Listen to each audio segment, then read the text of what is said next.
Just kind of a point of clarification on process that you mentioned. And you made an assurance up there that you basically are swearing up and down on a stack of Bibles, the best of your ability, this weak language. The fact of the matter is, the ballot is written, and the ballot is a legal contract between the citizens of DuPont as taxpayers and the city council, not you. So the question is, you're not able to make a commitment on behalf of the council. They're the legislative wing of the city that gets to spend the money as they see fit. Now they can take consideration to what you said as mayor, but they're not legally obligated to it. Just like the language is stated now, there is nothing specifically stating that there will be 3 firefighters retained with the additional $300,000 range. That's not just some concept we're throwing out there. That is the ballot as written today that we will be voting on in November. This is not some feel-good concept where if you go off and, unfortunately get hit by the beer truck, as the analogy goes, then we're stuck with the new mayor and the new idea and vision of moving forward, and the council remains the legislative body that spends the money. And Ms. Coffey just said that they must replenish this fund that we borrowed from this year so that we can still have this conversation. But that isn't a code in the city's code, is it? It is a policy.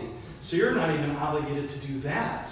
So you can swear up and down, Penny, that you'll recommend that, but you still have 6 other members of council who may have different designs on where that $300,000 is going. So I think it's germane to go back to what Ellie said and said, well, we have this money, it's called REET, we relied on it, it's unstable, we get it. Boy, do we get it. But what the problem is you'll still be collecting REET, and it will still be going into a fund where it could be spent to pay down the debt and relieve us from the burden we're about to sign on for those who are. There's no assurances whatsoever because the language in the ballot is very weak. And the history in DuPont is ballots get passed when there's a clear need stated.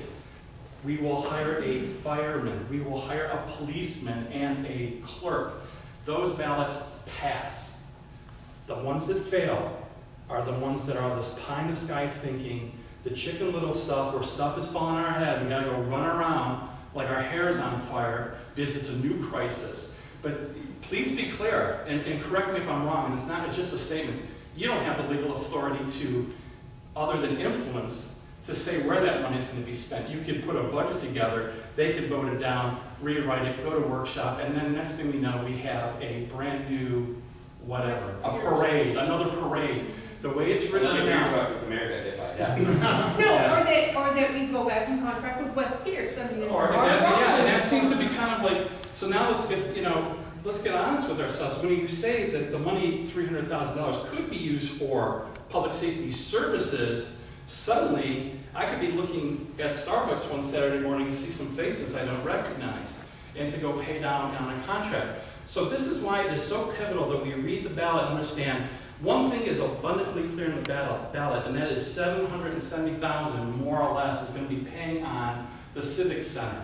That's just the debt's going to be covered. But the other money, that's kind of floating in space right now because there's no language in the ballot written by your experts, the ones you rely on so heavily, the same ones, the same experts that told us REET will last for however long you need, project it out, bank on it. And you did, and you lost. And suddenly we're all like, so when you make statements like, best of my ability, I'm going to call bullshit on it. Because you know why? It's not true. And it feels good, it makes everyone kind of say like, yeah, he's a great guy, and you are a great guy. But you can't say that because it's not, there's a contract we're voting on. That's what this ballot is. It's my legal contract with giving money to the council with, our representation here. They know it. So let's be honest about it. And even Linda, you were in council, you know that, you can say that the money's going to be there. It doesn't mean it's going to be spent how we said, because lo and behold, the management style in DuPont since 2000 when I lived here is whack-a-mole. Oh my God, I can't keep up with these things. That's it. And so you have to be very careful when you say these things, because there is no legal obligation to spend it, as you say, and there's no legal obligation to take REET money and pay down 770. You can spend it on a skate park. And you're right. I'm not going to argue with anything that he said.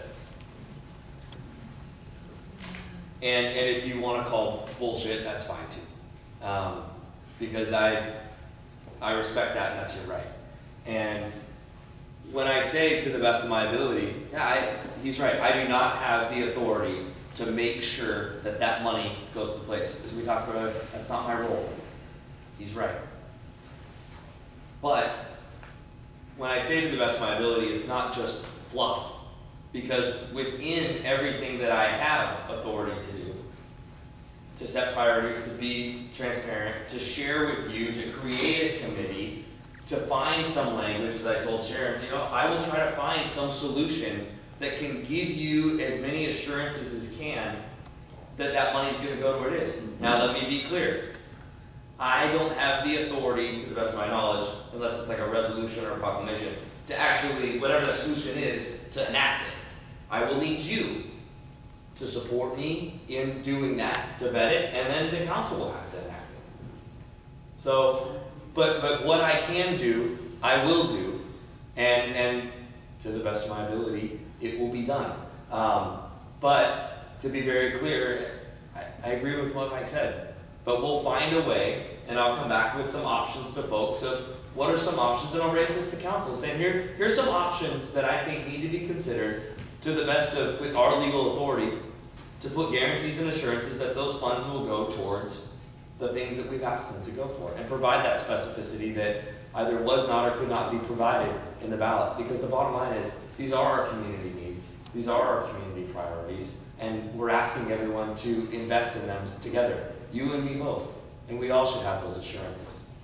So I will follow up, and I will propose something, and stay tuned. And I will tell you why or why not, whatever I propose. It may suck, it may be kind of lame, but I will give options, and it will be to the best of that ability that we have within the legal recourse and authority that I have to make that commitment. And we'll ask the council to support and back it up.